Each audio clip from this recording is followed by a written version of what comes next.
October 15, 1944. Peleliu Island, Palau. The coral ridges shimmered in the equatorial heat, their limestone faces pockmarked with cave mouths that stared down like empty eye sockets upon the contested beaches below.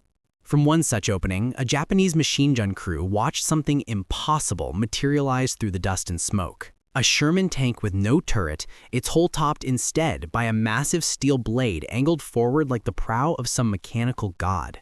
The blade bit into the base of their ridgeline with a grinding roar, and the mountain itself began to move.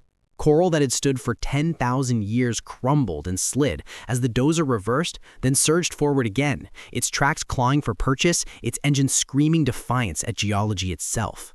Within 20 minutes, the carefully concealed cave entrance, painstakingly reinforced with logs and sandbags over weeks of labor, vanished beneath tons of displaced earth and pulverized stone. The machine gun fell silent, not from battle damage, but from burial. The Americans were not capturing terrain, they were erasing it. The Japanese defenders of the Pacific Islands had spent 3 years perfecting the art of fortress warfare in tropical environments. From Tarawa to Saipan, Imperial Japanese Army engineers had transformed atolls and volcanic islands into layered defensive systems of almost medieval complexity. They dug into cliffs and carved tunnels through solid rock, creating positions immune to naval bombardment and air attack. The doctrine was one of calculated attrition. Fortify the high ground, force the Americans to assault uphill across open ground, bleed them until their democratic stomach for casualties forced a negotiated peace. Every cave was stocked with ammunition and water for weeks of resistance. Every bunker was sited to provide interlocking fields of fire. Every approach was measured and ranged. The calculations were ruthless but logical. Americans might have superior firepower, but they could not move mountains. Geography itself would become Japan's ally, and the coral ridges of islands like Peleliu and Okinawa would serve as gate fortresses, requiring months to reduce through conventional siege tactics. Japanese officers studied topographic maps with confidence, knowing that their positions commanded terrain that could not be outflanked, could not be bypassed, could only be taken through the same bloody frontal assaults that had characterized warfare since ancient times. What crawled ashore behind the first marine assault waves was an answer to a question Japanese doctrine had never thought to ask. The M4 Sherman Dozer tank, officially designated the M4 Dozer tank, but known to the men who worked them simply as dozers, represented American military engineering at its most pragmatically brutal. Someone in the Corps of Engineers had looked at the intelligence reports from Tarawa and Kwajalein, had studied the casualty lists and the stalled assaults, and had concluded that the problem was not one of courage or firepower, but of geography. The solution was characteristically American in its directness. If the terrain itself was the problem, change the terrain.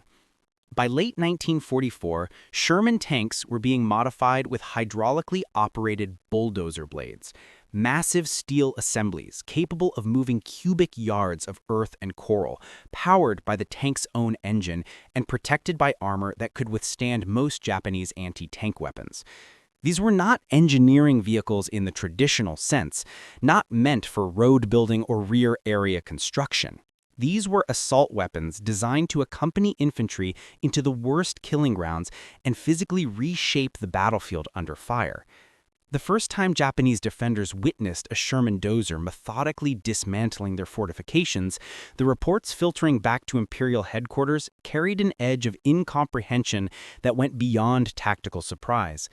At Peleliu, where the Umerbro ridges formed a natural fortress known to the Marines as Bloody Nose Ridge, Japanese observers watched American dozers carve roads up slopes that should have been impassable to armor.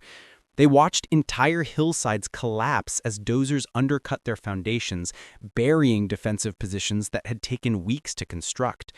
They watched as the Americans approached cave warfare not with traditional methods, grenades and flamethrowers and small unit tactics, but with industrial-scale earth-moving, simply sealing cave complexes beneath hundreds of tons of debris.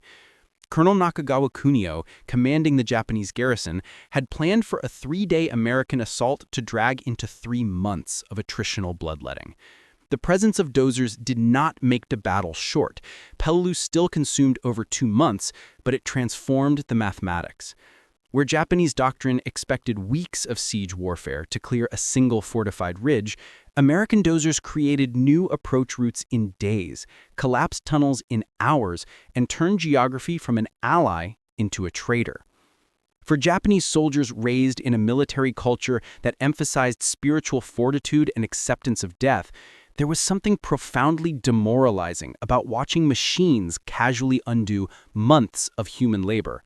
The Japanese army had built its defensive ethos on the concept of gyokusai, to shatter like a jewel, to die gloriously in place rather than surrender. The fortifications represented not just tactical positions, but spiritual commitment. Every cubic foot of coral dug by hand, every timber carried up impossible slopes, every position a testament to discipline and endurance. When a dozer blade crashed through a bunker's firing slit and kept pushing, collapsing the entire structure in minutes, it negated not just the tactical value, but the meaning of the sacrifice invested in its construction. Survivors from bypassed positions, captured months later during mop-up operations, spoke in prisoner interrogations of watching hillsides their units had fortified simply disappear, reshaped by machines that worked with mechanical indifference to the human effort they were erasing. One captured naval infantry officer, his diary recovered on Okinawa, wrote with bitter poetry, "They do not conquer the mountain, they remove it from existence. What are we to fight when the earth itself surrenders?" The dozer's blade became more than tactical equipment. It became a symbol of two incompatible philosophies of warfare, meeting in volcanic islands half a world from anywhere. Japanese military doctrine still resided conceptually in the age of Bushido, where individual will and collective spirit could overcome material disadvantage, where suffering itself held redemptive value. American doctrine had moved into an industrial philosophical framework where suffering was a problem to be engineered away, where the point was not to endure but to win efficiently, to bring overwhelming material solutions to bear on tactical problems. The Sherman Dozer embodied this divide perfectly. Its crews did not need to be particularly brave or skilled. They needed to know how to operate hydraulic controls and how to angle a blade for maximum earth displacement. The machine absorbed the risk, the machine provided the solution, and the machine worked with tireless mechanical persistence that no amount of Japanese fortitude could match. By the time American forces reached Okinawa in April 1945, Japanese defensive plans had grown almost desperate in their attempts to counter dozer operations, positioning anti-tank guns specifically to target dozers, mining approaches, even attempting nighttime raids against parked engineering vehicles. But for every dozer knocked out, 3 more landed with the next supply convoy, fresh from factories in Detroit and Gary that Japan had no capacity to strike and no equivalent capacity to match. The transformation in Japanese military thinking, visible in after-action reports and captured documents from late 1944 onward, reflected not just tactical adaptation, but the slow collapse of strategic confidence. When your defensive doctrine depends on geography, and the enemy possesses machines that reshape geography at will, what remains? When your fortifications, built with sweat and blood and months of labor, can be negated by a single armored vehicle in an afternoon, what is the value of fortification? Japanese commanders began requesting impossible things in their supply requests. More anti-tank guns, more artillery, more of everything their shrinking empire could no longer provide. What they were really requesting, though they could not articulate it in official communications, was a way to fight an enemy whose approach to warfare had become almost geological in scale, who treated the Pacific Islands not as terrain to be contested, but as raw material to be processed, reshaped, dominated through sheer industrial will. June 1945. On Okinawa's southern ridges, a burned-out Sherman Dozer sits abandoned where a 47mm anti-tank gun finally found its mark. But the scar it carved up the hillside remains, a 20-foot wide ramp where none existed before, through which tanks and infantry and supply trucks now flow in endless procession. The Japanese defenders who fired that lucky shot are already dead, their cave system collapsed by another dozer working from a different approach. And on the horizon, beyond the smoke and the mud and the shattered coral, more ships arrive carrying more equipment, more solutions, more mechanical answers to questions that had once required human blood to resolve. The blade had done its work. The blade had moved the immovable. And somewhere in the remaining caves, the last defenders of a dying empire crouched in darkness and understood that they were not fighting merely a more powerful army. They were fighting a civilization that could afford to bring bulldozers to war. that valued efficiency over sacrifice, that treated even mountains as temporary obstacles. The future was not storming their positions. The future was simply pushing them aside, one blade load of earth at a time, methodical and terrible and utterly unstoppable.